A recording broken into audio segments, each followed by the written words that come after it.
Hey, everybody. Okay, thanks everyone for coming out tonight. EthVan here at Decentral on Thursdays, 6 p.m. Yeah. We've got, what do we got for events coming up here? I guess you're just doing the Nouns Run on Saturday? Nouns Run. Okay. Next week. Nouns Run on Saturday at noon on a meeting at the Cactus Club in Cole Harbour by the Olympic Flame there. And then next week on Wednesday, we're doing a ZK study group night at 6:30 here. So. Perfect. Okay, sweet. I don't know, is there any other things cooking on the go here? Oh, what do we have?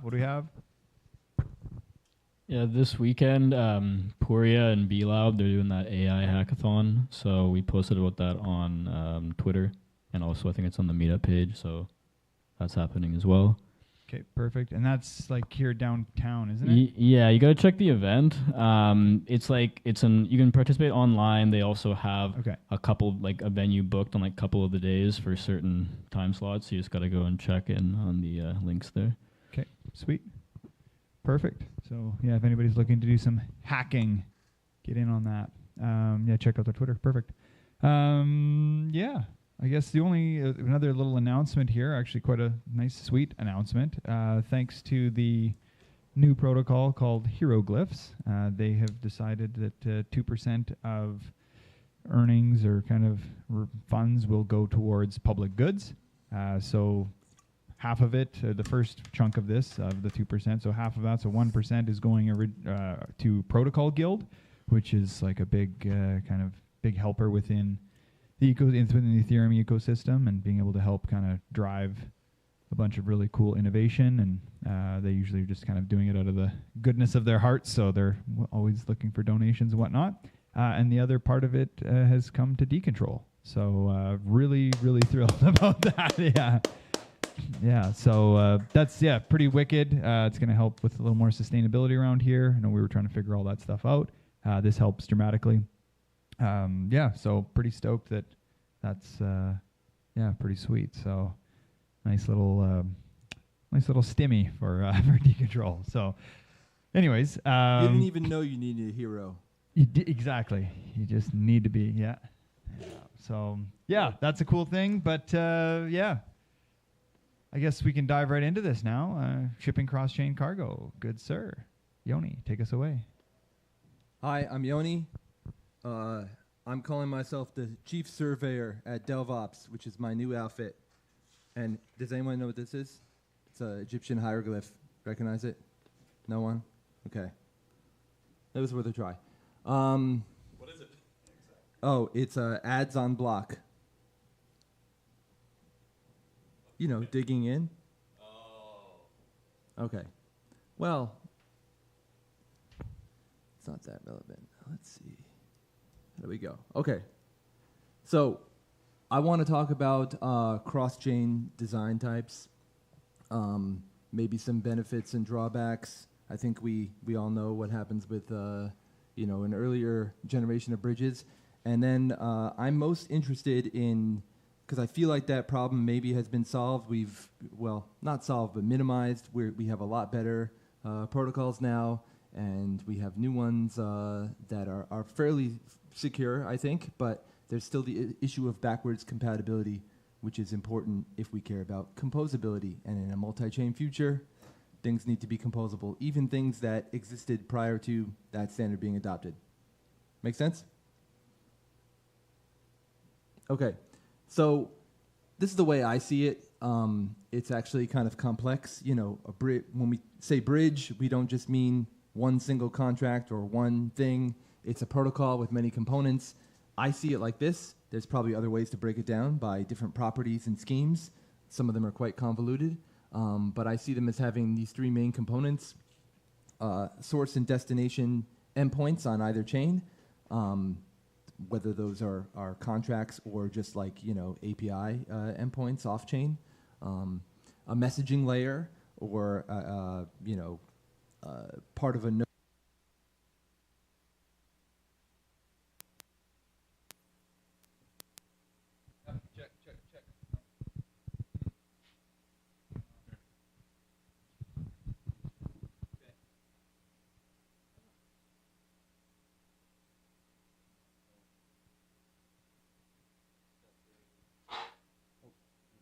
Check, check, check. Okay, we're back. All right. Where was I? Yeah, a messaging layer, which is enabled by network of nodes, and then some way of verifying that things occurred.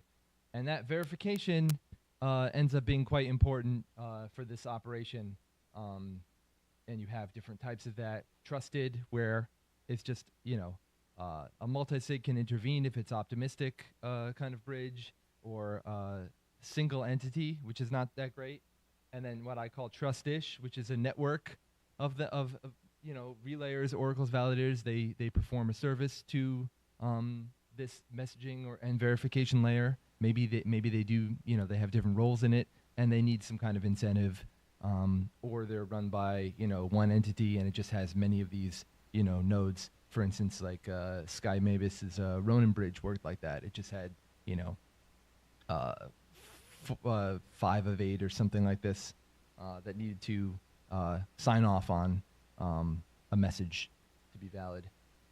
And then we're starting to see, because this is brought to my attention by Owen, trustless, more trustless kind of bridges, like based on, we had Light Client before, but the problem with Light Client is that they had to implement some of the validation from the consensus layer on the source chain. So, you need to make sure that the message you're receiving followed the same rules. It was included in a block.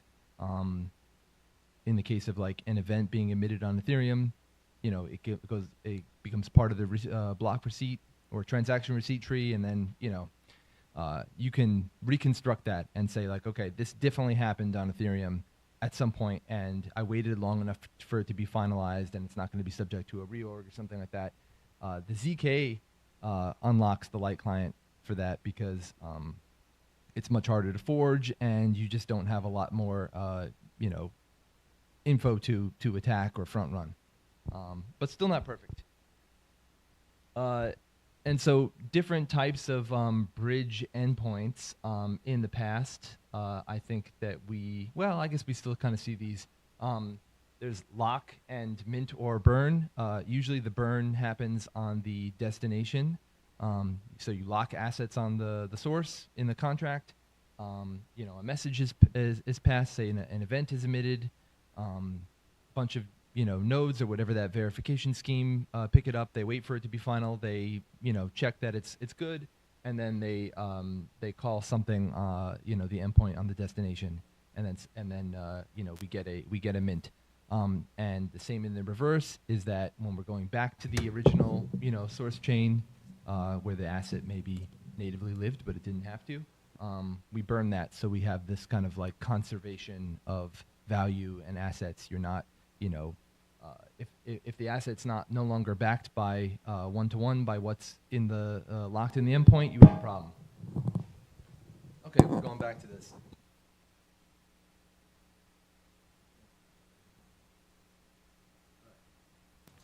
Test. Yeah, we're good. Thank you. And then there's so I called that a two-way scheme. Then there's also a one-way scheme where you never want to go back to the native chain. You're like, screw it. It's a bit extreme, but it does exist. And these can be considered wrapped assets where when you're minting them, they have a very loose association with the original. That ends up being a problem with other asset types of metadata because, can you trust that metadata that you're seeing in the wrapped version? And you lose some provenance if people care about that. Art people tend to. And then there are, maybe a peg type, which I consider different because we need to maintain the value somehow.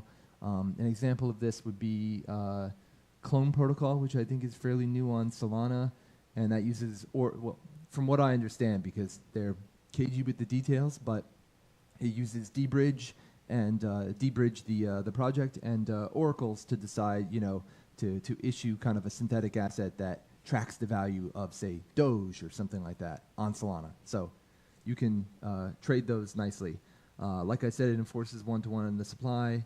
I went through all this. We can move on. Okay. Within burn and mint, I said there was a one-way, and I consider this kind of like a Dropbox pattern. Like instead of all the assets being pooled on one endpoint, the protocol says, all right, here's a Dropbox, and you can put your asset there. Now, how do we know that you are locking it? Well, it could be a contract with locking logic, or on Bitcoin, where there's not this kind of native programmability, it's a address that's derived from a factor that you did not control, so you're effectively, burning. In this case, it's on Ethereum. So this is an example. This is the Blonde Don, which is a Bored Ape. I forget which number. So someone first inscribed, a compressed version of the Blonde Don. It derived, and it created a, in Ordinal's protocol, it created a hash, which is the ID. It derived an EVM address from it, so there was no way you could have predicted that hash for the ID, so therefore the odds that you control the corresponding private key to that teleburn address is nil. It's not possible. And then the user permanently locks the asset at that address, so it's effectively burned, and everyone can see that it's burned. No one can ever withdraw it. And that event, we wait for that event to finalize, and then because Ordinals is run by off-chain indexer nodes, they check that all of those rules were followed, and we say that this ape was now teleburned and exists only as an Ordinal. So, that was loud. Sorry. Why not use like the zero address? Why not use the zero address? That I'm not quite sure, because I think it may be due to compatibility with different NFT types. Like some of them don't let you burn this way. But actually, that's a very good question, that why they implemented it in this way. I think that they wanted some kind of association with they wanted to maybe reconstruct the provenance, like it's dependent and it's like contextual based on the ordinal. So the ordinal comes first. I mean, otherwise, it is kind of like a pretty solution too. Yeah. There's something elegant about it, but it's sort of like the ordinal inscription came first, and then that inscription ID is you can derive the teleburn address from it. Is what I'm, I think, getting at. Yeah, I think I talked myself into what the reason is. It's to create that association. Is what I would say. And maybe like some things don't have, the burn call that proceeds that way. Okay. But there are all kinds of bridge risks. This is Zhang Pepe from 2016. So we know that North Korea, Lazarus Group from North Korea has attacked a lot of these bridge protocols. Oftentimes it's the first two. Although I mentioned Sky Mavis Ronin, which was social engineering, really. It was like they got one employee that had the keys to one of the nodes in proof of authority, and then they used that to compromise the rest of the network. But there are contract bugs, like logic bugs in it, in the endpoints, or the bridges. There are also false messages, like spoofed messages, or ways of fooling the oracles and validators. There's just infinite ways of doing that. So a lot of them have been drained based on that. And the reason why is because all of the assets, usually like tokens, are pooled in one, centralized point of failure, and it's a juicy target. So then we fund North Korea's missile program, allegedly. There were improvements to bridges. I mentioned trustless. But I'm using that to describe something with like fewer admin powers. Like, we can't intervene. Maybe we can pause it and delay that happening if there's a hack detected. Now there's more external validator set versus a single party. But again, how do you incentivize that? And you need to charge fees and based on usage. And then more ways of depositing these things where there's not deposit but lock, really. There's no one place where they're all pooled. They're kind of distributed, so you can't attack them all at the same time. But I'm glossing over a lot of other improvements with zero knowledge and validation without re-implementing again the consensus methods or the heavy lifting that some of the chains do. I see more of them now, like Layer 0 and a few others. Can't think of any others that come to mind that are like just general messaging protocols that more than just enabling token bridges, they pass arbitrary data and allows things to communicate. They're a bit more decentralized and interoperable, a bit more hardened against these attacks. They're dependent, but the problem is they're dependent on the finalization time, as I mentioned before. On either end, I guess it's like as fast as the slowest finalization. They need fees to incentivize, and there are some integration costs and compatibility problems, which I'll go into in a bit. But they're definitely an improvement around this kind of thing. Yeah. So. Yeah, I'm not going to speak too much more about them, but this is something off-chain called a free port. And if you were a high net worth individual with lots of fine art or different artifacts, you might know what this is. But it's basically a depository for long-term storage, sometimes near an airport. It's a high security vault in some kind of special economic zone. And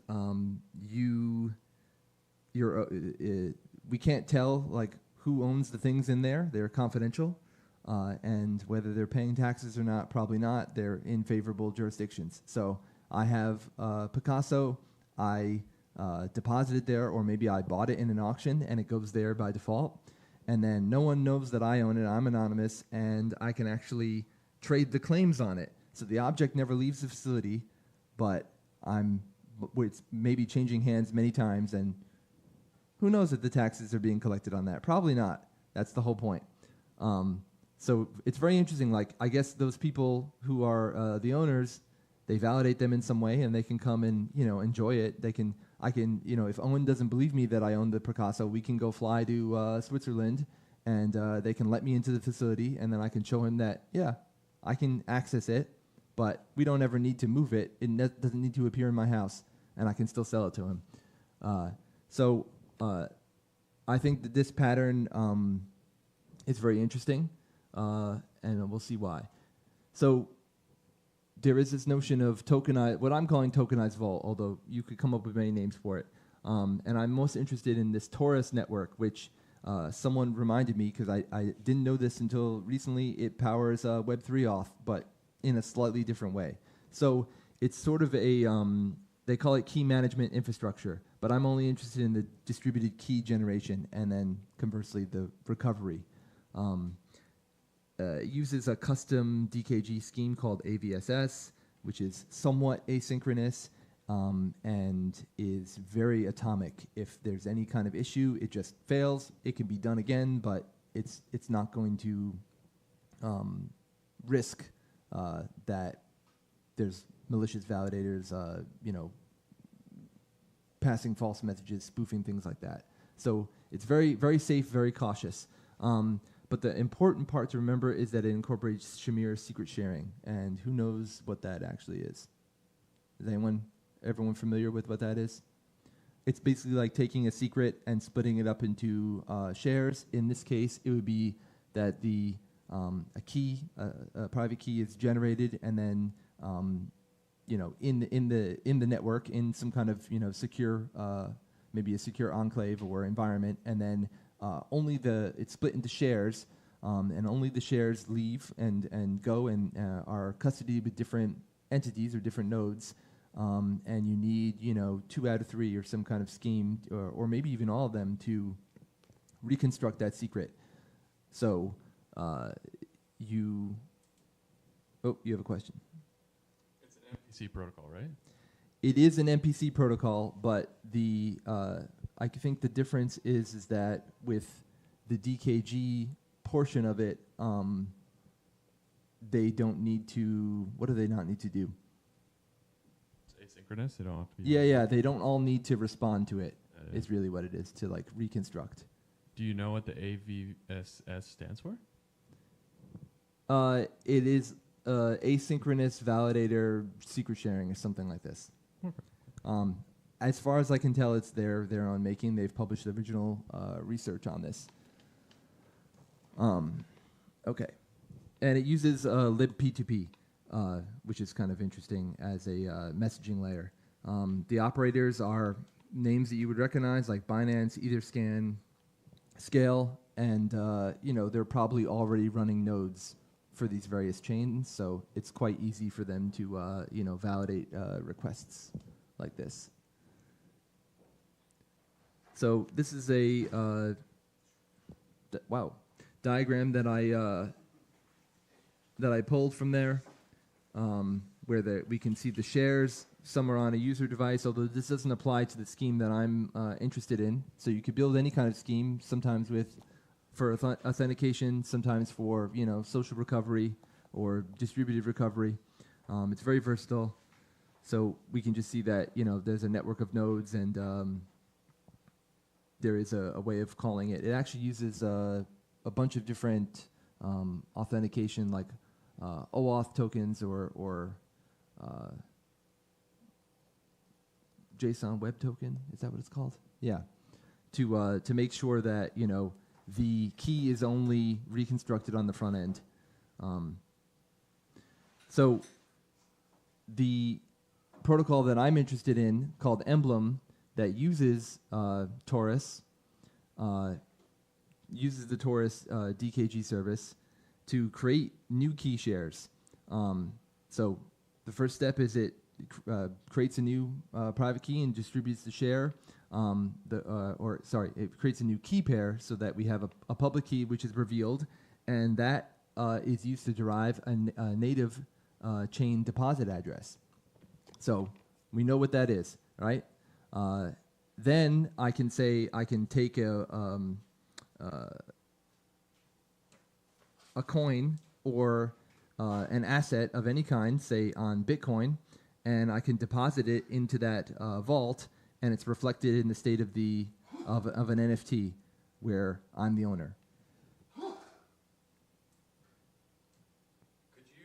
Could you walk through Taurus, the diagram that you had on the last one? Yes. I realize that the diagram is not necessarily that helpful because it's just showing the Shamir secret sharing and the retrieval, how the retrieval happens. If you had split up the shares into, like, say, a storage layer, like maybe it's encrypted on IPFS or Arweave, and then you have the second factor and you have a user device.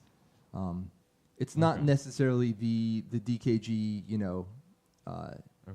it rhymes with it, though. Yeah. On the next one, then. Yeah. So you, like Taurus, this network that's keys are held by Binance and Scale and whatever, right? The shares are held. The shares, sorry, yes. They generate a new public key that is the vault? Yes. Okay. Exactly. They generate some key, some secret pair, or some secret. It has a public key, and then it's immediately split up into the shares in their network, and then the public key is what is emitted through the API. Okay. And then, I'll let you continue then. That makes sense. So it requires Emblem. It requires Emblem running a service that accepts this. It is one app. I haven't seen a way to distribute this. Okay. So who holds the key shares after that? It's just in Taurus? The nodes. Okay. So that's the server, the distributed key generation service. And if you have to use those keys to create a signature or something, or am I thinking about it wrong? You could in the authentication workflow, but this is not for that. Okay. We're just generating a public address. We're getting to the retrieval or reconstruction part, because it's important on the other end where you want to actually remove it. But cool. The point is that there's a vault NFT, and we didn't know the public key before, and we never actually control the private key. It's in this network, and that's fine. But the owner, it's very important then to validate the message of, okay, a vault was created. There's an association between the vault NFT and the public key that was revealed. So clearly it has some correspondence, like it has one that exists. That's very important. And that like a deposit actually happened, because then it needs to update metadata and say like, all right, there's this much Doge in it, or there's a particular ordinal in this vault. Does that make sense? Yeah, that makes sense. Okay. Yep. And then the claiming process on the other end is that the owner has to sign to prove custody of the vault. A serverless function validates that. Taurus service transmit the shares to the client, which is basically like the front end, or some receiving thing. Then they're reconstructed. They arrive fairly separately via libp2p and definitely over a secure channel.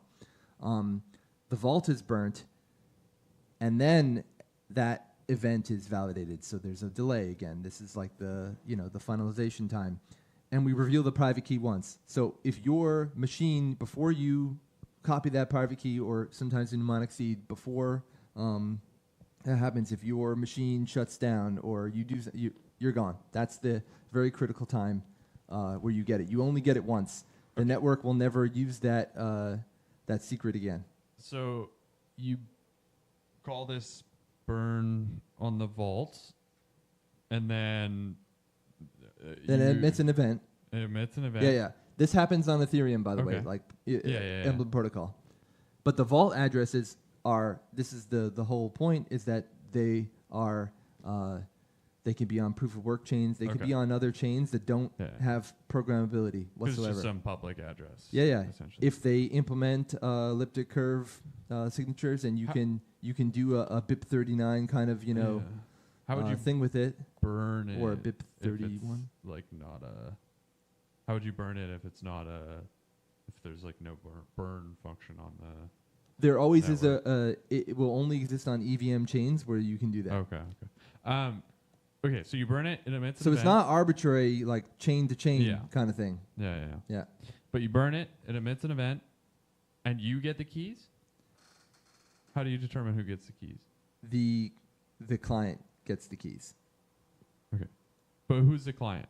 The client is the session that signed to prove custody, and then submitted a transaction, which again has a signature that you can verify. So all those steps are verified. So what's the purpose of private key revealed once? What's the purpose? Turn it on. Push the button a little bit longer on the bottom. What's the purpose of private key revealed once? Can you explain that a little bit? Yes. The purpose of it is so that I can't pull the asset. Like, say I could front run the sale of it. Say I'm selling this on Ethereum or some kind of EVM L2 in a marketplace. I see someone submit the fulfillment transaction because they're going to send me Ethereum for it, or they're going to swap Ethereum for it. And then I say, okay, well, I'm on a faster chain. It exists at an address on a faster chain, and I'm going to, prioritize the transaction, and I'm going to pull it, and then they just get an empty vault. It needs to be, and then if I purchase it, I don't want someone else to have the option to claim it. It's like if I, was inside the free port, and I sold it to you, and then I also move it out of withdraw it from the free port at the same time. So there is a front running problem. There is an order of operations problem that needs to be disposable key. So the key was just you're only trading the claim. The key was just a claim. It's used once, and then it's gone. But it has to happen in that order so that I can't reuse it. I can't get ahead of you, and I can't yoink it from you. No takebacks. So the private key is revealed to who? It is revealed to the current owner. How is it revealed? It's revealed by the Emblem app, which is a DApp, basically, and it's revealed when the shares are reconstructed by the Taurus network. So over an API, but you know, they arrive there from libp2p, which you can implement in apps and browsers pretty easily. Does that make sense? To be honest, not really. Okay, let's go one step back. So Yeah. you take out your assets from the vault, then you. Well, hold put- on. The first thing is let's say like you know, a rare Pepe like this card. I have purchased it from somebody. Someone deposited it there on Bitcoin, but they didn't own that deposit address. The protocol, Emblem protocol, told them this is your deposit address for an NFT vault on Ethereum. I bought it. Now I want to remove it back to its native chain.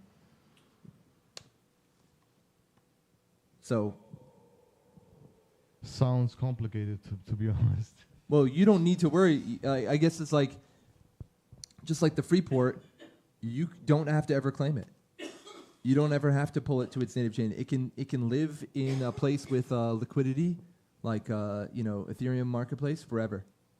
So the whole flow is like, Do we have a better flow? No, I don't. I have a Pepe. Yeah. I go to Taurus and Mm-hmm. say, hey, give me some public key. The key shares stay with you. You say, I want to create a vault. Okay. You And go to then- Emblem. You go to Emblem, and Emblem Yeah. talks to Taurus. And okay. So I have an NFT. I go to Emblem. I say, hey, I want to put it in a vault. Mm-hmm. Emblem talks to Taurus. Taurus gives me back a vault address that I'm sending it to, Yep. and then But the vault is created. That NFT exists. You paid a cost to do that. So okay, and I send it to that, and then somebody is on the other side buying it already, or no. okay. No, you're just this can be separated in time. You're just minting. You're minting this NFT. You're creating this vault. Okay. And it's upon creation, it actually has, like, they have supported chains, Okay. and it'll have all the deposit addresses for them, and they're Okay. not necessarily the same, but they're all derived from that secret Okay, and then that exists in Taurus. when somebody goes to buy it, how do I still don't Then they buy it just like a regular NFT, and then they have the option later on of to okay. claiming But it. who says they can claim it?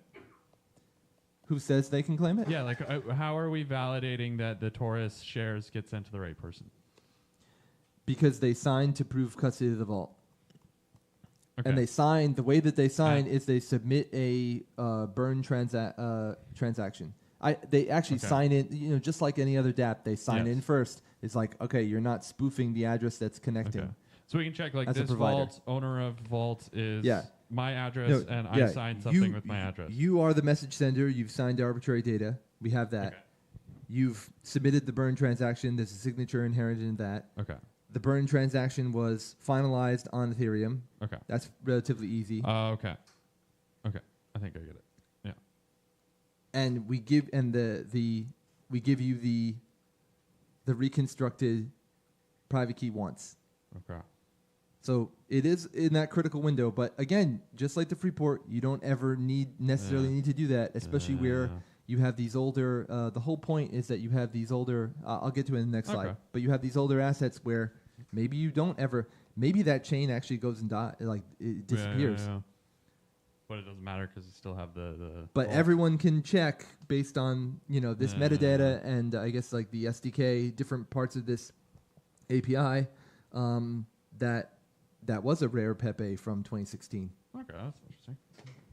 So I'm calling it tokenized vault, but and you see the analogy with the Freeport Yeah, is that I'm Freeport trading is a claims. good- yeah. I'm trading claims. It doesn't actually need to move, although it could, right? I have withdrawal rights. Okay, so you see the benefit there. This is Pepe Chainin, which is the closest like cross-chain thing from 2017 that I could find, or cross-chain rare Pepe. You can preserve these relics. You can verify the provenance. You can even do kind of like private trades and contents with it, which is kind of interesting. Like, again, we both are on a back channel, and no one knows that this painting is trading inside the Freeport, and we don't need to report that to anyone. Like, it doesn't need to tell you, that the ownership changed. That's a different type of vault, though. Yeah. I haven't ever done it myself, but it is possible to do. And I think that was the end. We just spent a lot of time on the second to last slide, and then I explained everything on the first. So yeah, let's see. Is there anything else we want to talk about? No. So I guess one more thing I just want to underscore is that before the talk we were discussing these older chains.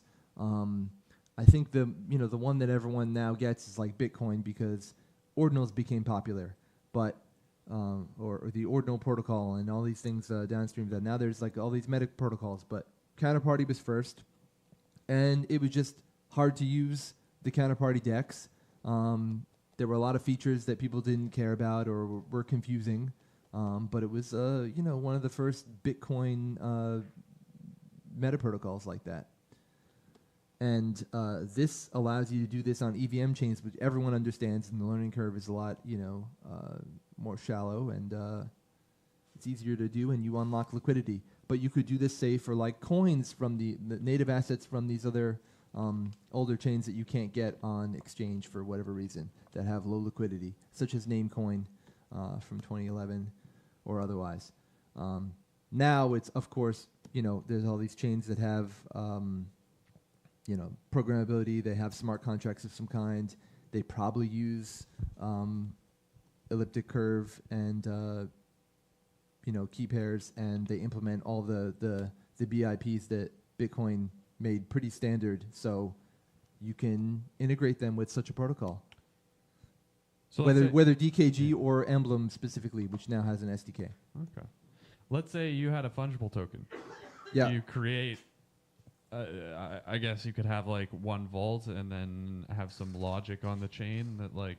Yeah, I would just call it it's a tranche, right? It's the same way that BRC20 or the other fungible Bitcoin ordinal meta protocols trade. They trade in these chunks of value. But anyone can verify that like the vault has so much Namecoin or so much Doge or whatever. And we're not wrapping anything. It lives on its native chain. It never leaves. And it doesn't need to leave. It's all based on Taurus. It's all based on the ability to have that one-time key, I think. Yeah. So a DKG service. So is there like attack vectors though with the validation of the receiving? Or yeah. Same as others, but it's a little bit lighter because you're just validating Ethereum stuff. Right. And really, if you think about it, like you don't need to validate the deposit every time, I guess, necessarily. Like when you're locking, you're doing a transaction, you're emitting an event, whereas like with this, you're checking the balance. So yeah, it does need to understand ordinal. It does need to understand counterparty. It needs to understand all these other things, but it's a little bit lighter in terms of the load. It would be interesting to see if you could find a way to front run such a thing, but I'm not sure how you would do that. But spoofing it seems very hard to do, unless there was only one ordinal node left in the whole system, and you were it, like, and you could be like, oh yeah, I have so much balance of this thing. Or like man in the middle, but that's everything. But I'm open to, I'm sure that they would love to hear how, this could be attacked. The only things I'm aware of that happened were, like I said, like people, they copied the key, they had that one window to grab the secret and they flubbed it and they were not able to preserve the key or, they made some other mistake, like user error, and it wasn't that, a malicious actor attacked it. So I think that's very interesting as a pattern. I guess you could call it bridging, but it's a little different. Cool. And like I said, can happen on an L2, an EVM L2, very low costs. Any other questions? We can look if I skipped anything around here. I definitely skipped a lot about like the generalized messaging protocols. they're very good for like, you know, native asset swaps and things like that. I think that they, you know, they can enhance tokenized vaults. They can enhance their functionality pretty well. But the whole point is to support these older things, and including, you know, granddaddy Bitcoin. So.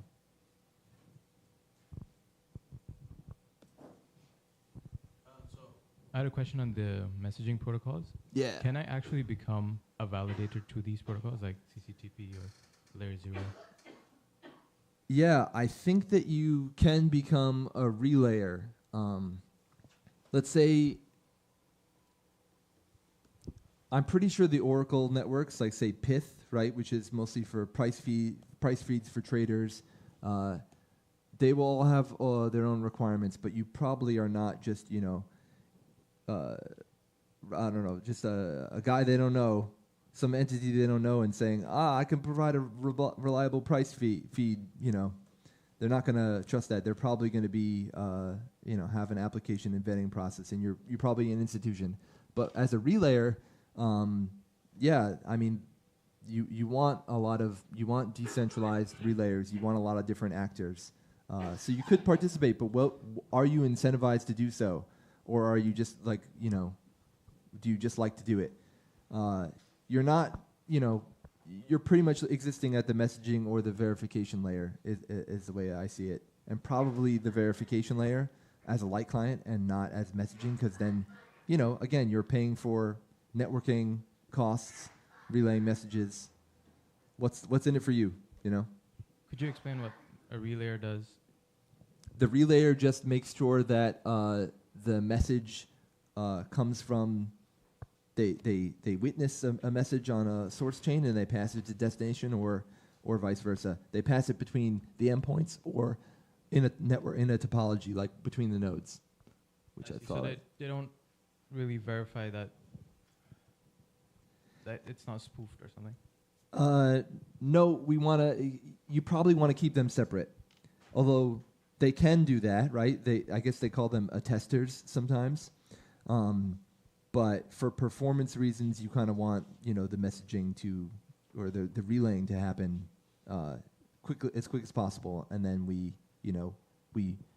validate, which is like verify that the cryptography is correct and that, you know, it was conformant with the consensus rules on either side. But again, there's overhead to all this that needs to be incentivized or needs to be brought in-house or something like this. So I think that, yes, you can become, the answer is you can become a relayer or a tester, you know, validator, but under what scheme? Probably proof of stake seems fine, right? You get slashed if you misbehave, and, you know, you get a little bit of emission. That's probably why these generalized messaging protocols are dropping tokens. I think in regards to, like, with the layer 0 example, like if you were going to run your own application, you could just decide what you want your relayer or your oracle to look like. So you could actually run them yourself, and whatever those whatever those things look like, you know, you can pick those variables for that. So, you know, in the event that, like, but it's just a lot of overhead and a lot of cost to run something like that, most likely, depending on your application, of course. But when it comes to like being a part of the, you know, general options, or like one of the, you know, whitelisted options, yeah, that's probably a little more robust when it comes to, you know, who's running relayers, just because it does require a lot of computation. And then Oracle stuff, it's like, you know, again, that's probably just, you know, what are people comfortable with industry-wise in order to, you know, who are they willing to use for an Oracle? But can we see like which protocol has the most relayers or validators? Is this public information? It should be. It definitely should be when these are open like that. But I don't have that information necessarily. Yeah, you can check. Like, I don't know about CCIP or the Crosschain stuff, but I mean, real quick on CCIP is, as I understand it, it just uses, it's like another way of using Chainlink's decentralized Oracle network, the Dawn. Yeah. And like each of their price feeds has like a number of validators who's all. But they have a staking scheme now because their token is out, and you can participate in some way. Yeah. Which is good because you want as much of that decentralized, and then you can absorb malicious actors. Sorry, you were going to say something though related to CCIP, and I interrupted you. Oh no, I was just gonna say with their price feeds, like you can check who's all contributing to this, but I don't know about the bridges. Yeah. Yeah, I would hope that you can get those lists and see which how many they have and what their assurance is. Like I don't know, I was able to go to the Torus site and they told me who the nodes are, and it is a little like proof of authority like, but the idea of all those colluding is quite low, and I could see this is just what Emblem decided. Like they could have built their app such that you have one of the shares and you have to keep that secret, but they decided that we'd rather keep it off the user's plate as long as possible. Do all entities need to collude, or is it like a 51% attackable? Or oh yeah, I messaged that before. Not messaged. I talked about that. I mentioned it very briefly. It's it will fail if it doesn't reach a supermajority, which is I think like 75%. So it errs on the side of failure. That this doesn't the responses don't match. They're not dealing with the same kind of request. Maybe like the request has an ID. So it errs on the side of we'll just halt and wait for someone to figure out what went wrong. So the idea that 8 of those entities are going to do that is they'd all need to be compromised, and for someone to do that just to get your Rare Pepe, I'm not sure. Not sure if it's worth it yet.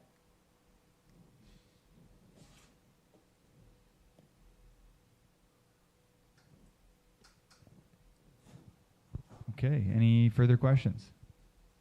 Anything else? Oh, here we go. I have a question regarding the private key towards Yes. the end. When the private key was revealed to the client, Yes. I guess it's really meant that it's revealing the claim to the vault. Is Yes. it? Which allows, I think, then can you flip to the next slide? Which allows me and you to be able to exchange things off chain, basically, but not revealing any kind of information between us. Yes. That's you're touching on what enables like the private Right. transferring. Which is like you and I are in the free port and we kind of just swap the Yeah. claim. Exactly. essentially. Yeah. I give you the title The, and deed the and whatnot. secret key, Yeah. essentially. Okay. That makes sense.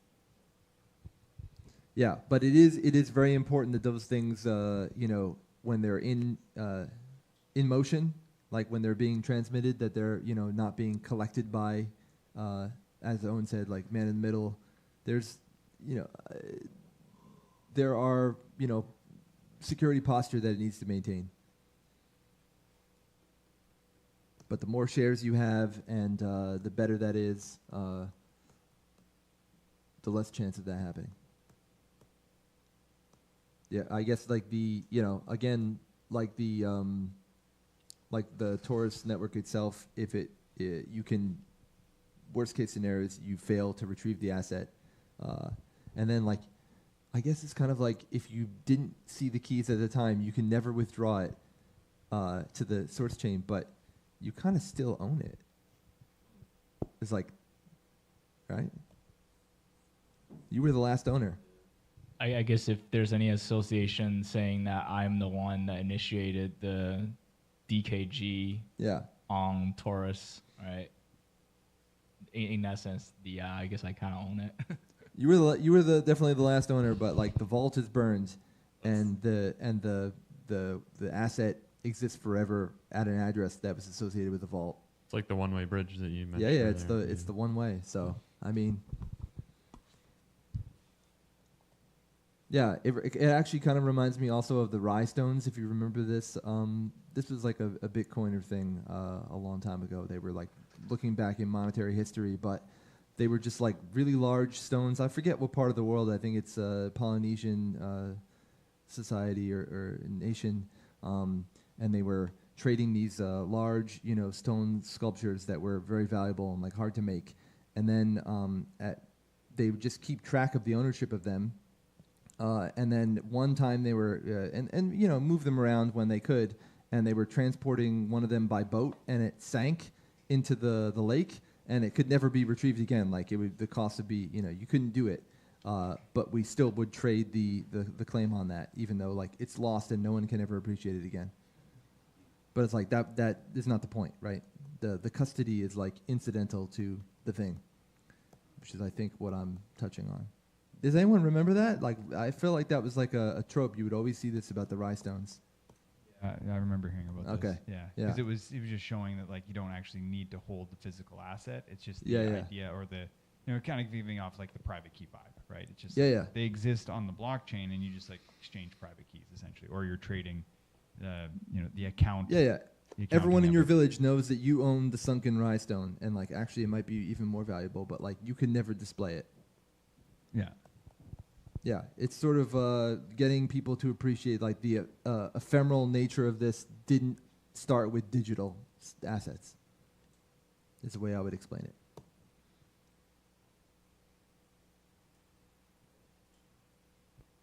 All right. Anything else? Last questions. Anybody? Anyone? Anything? Okay. All right. Well, big round of applause here for Yoni. All right, thank you. sir. Thank you. Yes, and tonight, of course, there's always a POAP, so please go and mint your POAP after this. We're thinking about doing some interesting, maybe gamifying the POAPs. So go get it. Make sure you have it. We're doing them all the time here. There might be some interesting things that can happen. So do that, and if you don't mind, just help fold up your chairs. We'll tuck them away, and thanks again, Yoni. Oh yeah, there's another Pepe there. Yeah, there's a hidden Pepe. I made it bigger. It's C beautiful. Pepe. C Pepe, perfect. Well, Series 16. Yeah, there's a lot of series with the rare Pepes. They really accelerated at some point. Yes.